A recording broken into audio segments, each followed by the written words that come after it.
pois há de ser entregue aos gentios. E eu fiquei me perguntando, Deus, o que o Senhor quer falar com essa palavra? O que o Senhor quer dizer com esse versículo, com essa frase?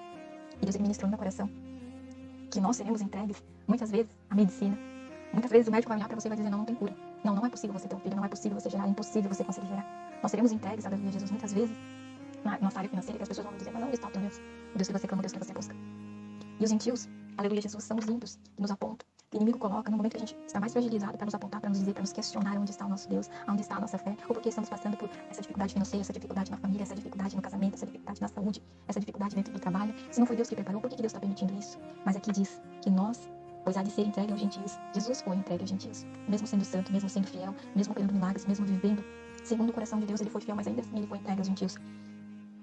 Jesus, ele foi escarnecido, em outras palavras, ele foi zombado, riram dele, menosprezaram, ridicularizaram ele. E o detalhe desse versículo é que quem está falando é Jesus. Quem está dizendo que vai ser escarnecido, que terá que ser entregue aos gentios, é o próprio Jesus. Ele mesmo que teria que passar por isso, de ser entregue aos gentios, de ser escarnecido, de ser zombado, de ser ridicularizado, de ser criticado, de ser apontado, humilhado. Ali ele continua dizendo, escarnecido, injuriado e cuspido. Além de escarnecerem ele foi injuriado. Ele foi culpado por algo que ele não tinha culpa, porque ele não tinha feito, porque ele só fez o bem. Mas mesmo assim ele foi injuriado. E o mais humilhante, nesse versículo que eu fico imaginando, ele foi cuspido. Cuspiram em Jesus. Olha o desrespeito. Olha a falta de amor, de reconhecimento, de gratidão por tudo que ele fez. Deram injúrias, escarneceram e cuspiram nele. E Deus, ele está ministrando no meu coração e colocando nos dias atuais quantas vezes nós passamos por isso. Quantas vezes no nosso trabalho as pessoas nos zombam, as pessoas nos ridicularizam. Quantas vezes as pessoas olham pra você, pra mim, e olha lá aquela crente, olha lá as vestes dela, olha o jeito que ela fala, olha a casa que ela mora. E ainda assim ela tá lá buscando esse Deus. As pessoas olham pra mim, pra você e ridicularizam, criticam, nos injuriam. E às vezes a gente se para pra perguntar e se pergunta pra Deus por quê? Por que isso? Por que essa humilhação? Por que essa zombaria? Por que esse escárnio? Por que essa injúria? Por que convém que passemos por isso? Convém, muitas vezes, que sejamos humilhados e criticados. Jesus, ele passou por isso e ele mesmo disse que passaria. E tudo isso foi necessário porque precisava cumprir a palavra que Deus tinha dito, que ele precisava passar por isso. Muitas vezes, Deus, ele revela dizendo que nós vamos passar por uma prova, que nós vamos passar por uma dificuldade.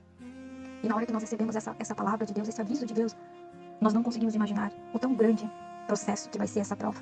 Se vai ter zombaria, se vai ter ridicularização, se vai ter escárnio, se vai ter injúrias. A gente não imagina, mas quando a gente chega na prova, quando a gente é colocado no deserto e a gente começa a passar, a gente olha em nossa volta e a gente vê as pessoas que estavam ao nosso lado, outrora buscando a Deus, outrora caminhando junto conosco para a igreja, para a adoração, ou até mesmo recebendo, pedindo as nossas orações, nos criticando, nos zombando, nos injuriando, nos criticando, dizendo onde está o teu Deus. Porque na hora da prova é difícil a gente vê quem realmente está do nosso lado. Deus, ele permite muitas vezes que fiquemos só nós e Deus, como aconteceu com Jesus. Mesmo ele tendo pregado, mesmo ele tendo salvado almas, mesmo ele tendo libertado vidas, mesmo ele tendo sarado feridas, sarado doenças, feito cego enxergar, feito mudo falar e surdo ouvir. Ainda assim, quando ele estava lá naquela cruz, quantas pessoas o apontaram? Quantas pessoas disseram, olha lá, não era aquele lá que estava curando, não era aquele lá que estava andando aqui em nosso meio, profetizando que era o Filho de Deus, e olha onde ele foi parar. Quantas pessoas o criticaram, quantas pessoas o zombaram, quantas pessoas o ridicularizaram, o abandonaram nessa hora que ele passou por essa injúria. Sabe? E quando eu analiso esse contexto, esse versículo de Lucas 18:32, que muitas vezes eu li e passou tão despercebido, eu começo a imaginar, a me colocar e a ver que tudo que eu tenho passado, tudo que nós passamos, muitas vezes é permissão de Deus. Muitas vezes é o querer de Deus, para que lá na frente ele venha nos abençoar, para que lá na frente ele venha nos exaltar, para que com tudo isso o nome dele venha ser glorificado. Porque ali no último versículo, ali no 33 e no 34, ele segue dizendo, e havendo açoitado, o matarão, mas ao terceiro dia ressuscitará. E eles nada disso entendiam, pois essa palavra lhes era encoberta, não entendiam o que se lhes dizia. Ali no 33 tem a promessa, o renovo, o consolo, que apesar de tudo isso, apesar de o açoitarem, de injuriarem, de matarem, ao terceiro dia ele ressuscitará. Quem poderia passar por tudo isso e ainda assim ressuscitar? Quem poderia passar por tantas humilhações, tantas injúrias, morrer na cruz, ser crucificado, ser pregado e no terceiro dia ressuscitar? É só Jesus. Mas ele nos deu a promessa de vida eterna. Ele nos deu a promessa de consolo, que ele estaria conosco. Então, se você está passando por isso, se eu estou passando por isso, por que temer? Por que olhar para o que o mundo está dizendo? Por que olhar para as injúrias? Por que olhar para as calúnias, para as difamações? Por que não olhamos só para Jesus? Porque ele deixou o seu exemplo. Ele deixou ali a palavra dele, que ele ressuscitará. Então, se o teu sonho foi escarnecido por alguém, se o teu casamento foi criticado, foi injuriado, o inimigo lançou seta, não se preocupe, porque ele vai entrar com a providência. Esse teu sonho vai ressuscitar, o teu casamento Deus vai restaurar, a tua saúde Deus vai restaurar, o milagre na tua família, o milagre no teu trabalho vai acontecer, porque ele deixou a promessa dele. E o mais lindo de tudo isso é que Jesus, ele mesmo, ele avisa antes mesmo de acontecer, ele sabia o que ia acontecer, porque o Pai, porque Deus tinha avisado. Então, muitas vezes, quando Deus te falar que você vai passar por uma prova, que você vai passar por um deserto, que você vai passar por um vento, não tema. Não tema, lembre-se que Jesus, no terceiro dia, ele ressuscitou.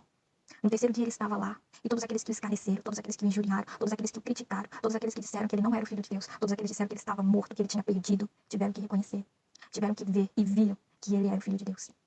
Então não temas, Não temas esse processo, esse deserto que você está passando, essas injúrias que muitas vezes vêm sem motivos e acaba ferindo o coração. Não temas, não temas, porque Deus, Ele está conosco. Deus, Ele faz ressuscitar, Ele faz nascer, Ele faz abrir porta onde não há porta, Ele faz gerar sonhos, Ele faz gerar promessas. Quando nós estamos lá no deserto, quando ninguém dá nada para nós, Ele faz gerar, porque Ele é fiel.